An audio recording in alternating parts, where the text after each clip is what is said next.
Get your free copy of the complete tutorial at www.teachucomp.com/free. The Highlighting Expert is a tool which allows you to apply a specified formatting to a field when it meets a criteria which you set. For example, you could change the color of the font used to display numbers within a field to red, but only if they display a negative value. To use the Highlighting Expert within a report, first select the field to which you want to apply the conditional formatting. Next, click the Highlighting Expert button within the Expert's toolbar, or choose Format and then the Highlighting Expert command from the menu bar to launch the Highlighting Expert dialog box. In this dialog box, you can click the New button to create a new item in the item list, which is displayed at the left side of the Highlighting Expert dialog box. To the right side of this dialog box, in the Item Editor section, you can create and edit the formula used to apply the desired formatting. Use the Value Of drop-down to select the name of the field whose value you wish to use as the basis of the condition that you're about to specify. Note that you can select a field to format, but base the formatting upon the value of another field, which you can specify here in this drop-down. Use the drop-down that appears below the first drop-down to specify the comparison operator to use for the condition. The third drop-down allows you to specify a value from the selected field.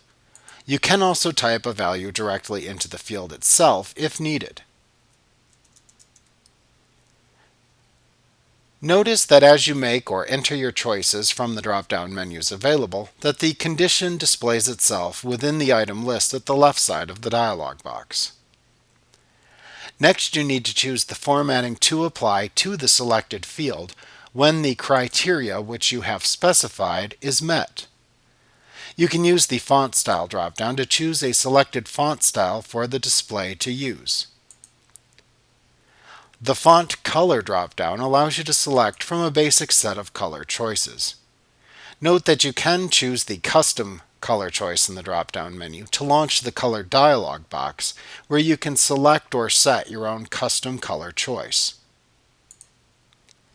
You can use the Background drop-down to accomplish the same thing by choosing the desired background color used for the display of the value.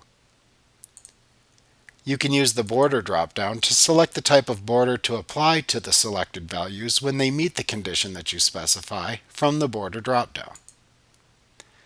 Now, after you've made all of the choices that you would like, you will be able to see the way that the text values will display in the sample text box. At this point, you can then create additional conditions to which you would like to apply formatting to the same selected field by simply clicking the New button again, and then repeating this same process of selecting the values and the formatting to display. If you have a condition specified for a field which you no longer wish to apply, you can select the condition to remove within the item list and then click the Remove button at the bottom of the item list. If you have multiple conditional formatting formulas listed within the item list, you can click the up and down arrows to the right of the item list to reorganize the order in which the conditional formatting will be enforced. When you have finished specifying any conditional formatting choices that you want, you can click the OK button at the bottom of the Highlighting Expert dialog box to apply the selected conditions to the chosen field. Like what you see? Pick up your free copy of the complete tutorial at www.teachucomp.com/free.